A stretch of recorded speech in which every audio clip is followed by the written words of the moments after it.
Now I've been working on this problem and I was coming to the point where I wasn't having enough oxygen on my product side and my reactant side. And I had gotten to the point where I had 2 of copper 2 sulfide and 2 of copper 2 sulfate.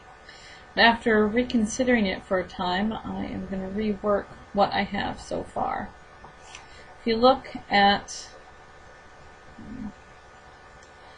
copper, we're going to get rid of the coefficients we stuck in front of the copper. So we're going to get rid of copper 2 sulfate and get rid of the coefficient of copper 2 sulfide. So in that, we're only going to have 1 of each. So we're going to have one copper, 1 copper. We're only going to have, I'm going to go back to 1 sulfur, 1 sulfur. If we look at nitrogen, we're actually going to change the coefficient in front of the nitric acid to an 8, because it's the next multiple of 3 where we can make the other side work out.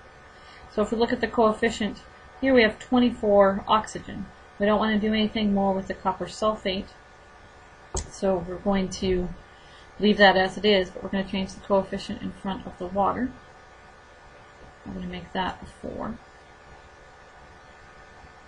we're going to change the coefficient in front of our nitrogen dioxide. And we're going to make that an 8. So let's look at our table. We know the coppers, there's 1 on each side. If we look at the sulfurs, there's 1 on each side. If I look at the nitrogen, there are actually 8 on each side. And if we look at our hydrogens, we have 8 on each side. And if we look at our oxygen, we actually now have 24 on the first side, and we have 24 on the second side. So now we have it balanced, because I'm taking 4 plus 4, which is 8, plus 16, which gives me 24.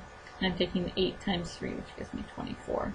So this finishes out question number 7, or question number 8 from our lab this morning.